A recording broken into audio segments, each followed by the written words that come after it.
August 4th release. Last time already చెప్పాను, ప్రతిసారి పిలిచి చెప్తే కూడా మీకు బోర్ అవుద్దేమో, బట్ ఆ డ్యూటీ నాది. గ్రీన్ కార్డ్ సినిమా అమెరికాలో స్టార్ట్ చేసినప్పుడు మేము ఒక సినిమా అలా కాకుండా సినిమా తర్వాత సినిమా తీయాలన్న ఆలోచనతోనే ఉన్నవాళ్ళమే. కానీ అమెరికన్స్ ఈజీగా దొరికారు ఆర్టిస్టులు, తెలుగు వాళ్ళు దొరకలేదు అక్కడ. మీరు చూసారో లేదో పోస్టర్ మీద తెలుగు వాళ్ళు అమెరికన్లు కలిసి నటించడం కాకుండా 90% అమెరికాలోనే షూటింగ్ జరుపుకున్న సినిమా. ఇలాగే చాలా సినిమాలు అక్కడ రాబోతున్నాయి. సో నేను ఒక ప్రాబ్లం ఫేస్ చేశాను అక్కడ. ఏంటంటే మన తెలుగు వాళ్ళు దొరకలేదు రైట్ టైంలో, బట్ కష్టపడి క్యాచ్ చేసాం. ఫినిష్ చేసే సమయానికి చాలామంది వచ్చేసారు, అరే రే మాకు చెప్పలేదు. సో ఫ్యూచర్లో అంటే తర్వాత సినిమాలు ఎందరో చేస్తున్నారు, ఎందరో చేయబోతున్నారు, మేము చేయబోతున్నాం.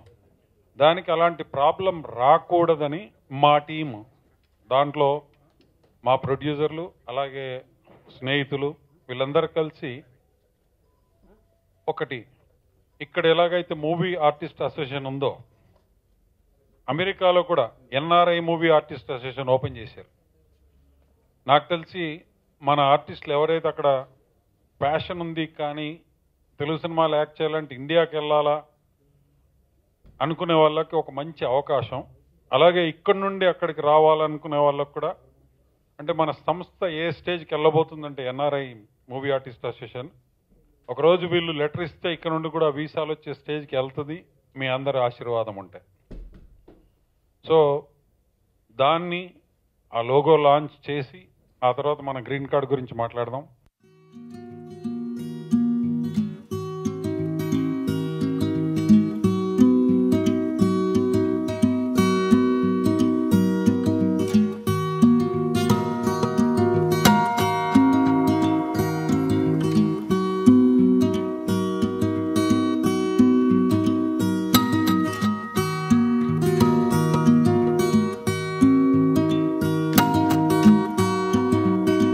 కలిసి నటించిన సినిమా.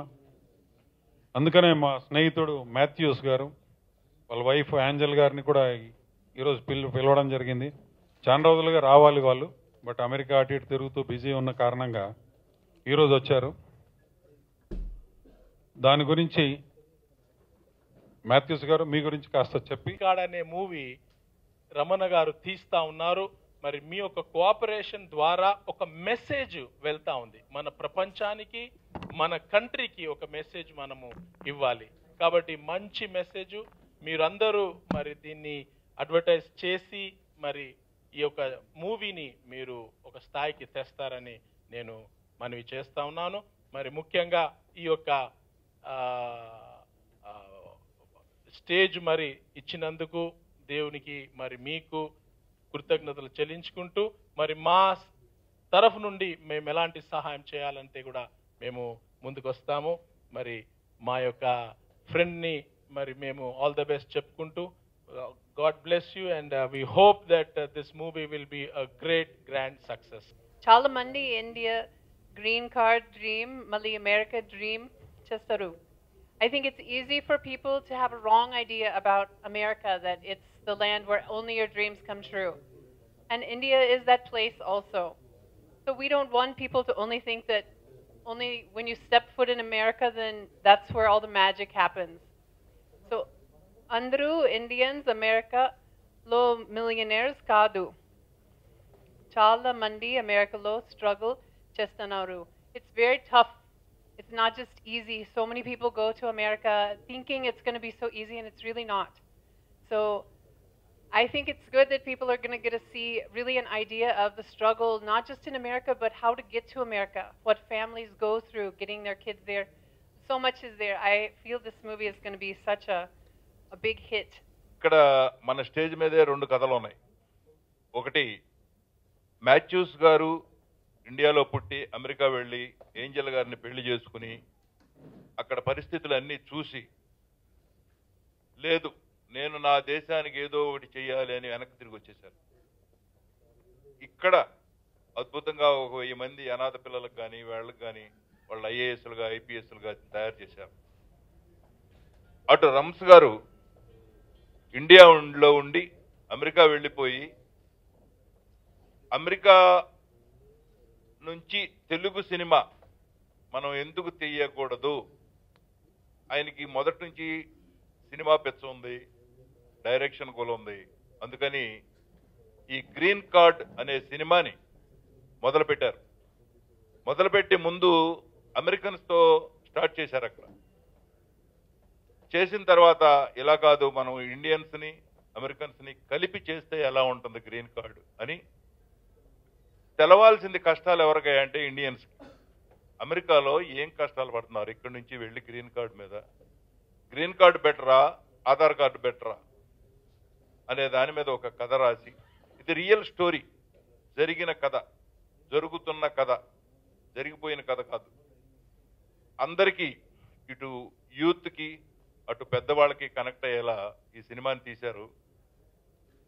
తూరపు కొండలు నునుపన్నట్టుగా అమెరికా వెళ్ళిపోతే సంపాదించవచ్చు అని పరిగెత్తే వాళ్ళందరికీ కూడా జ్ఞానోదయం అవుతుంది ఈ సినిమా చూస్తే.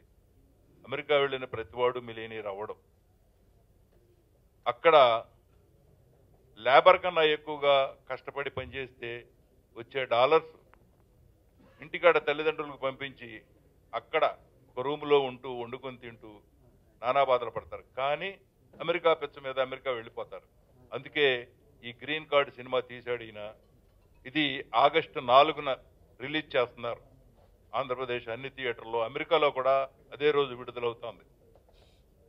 ఇక్కడ స్టూడెంట్స్, యూత్, అమెరికా వెళ్ళాలనుకునే వాళ్ళందరూ ఈ సినిమా తప్పకుండా చూడాలి. నా పేరు నరసింహ. నేను యాక్చువల్లీ ఆర్టిస్ట్ అండి. ఈ సినిమాలో వీకేగా విరాట్ కోహ్లీ ఫ్యాన్గా ఒక మంచి కామెడీ సపోర్టింగ్ క్యారెక్టర్ చేశాను హీరోకి. ఇండియా వర్షన్లో నా క్యారెక్టర్ ఉంటుంది, మంచి కామెడీ లెంత్ క్యారెక్టరు. సో ఈ సినిమాలో అంటే అమెరికన్స్, ఇండియన్స్ కలిసి నటించారు.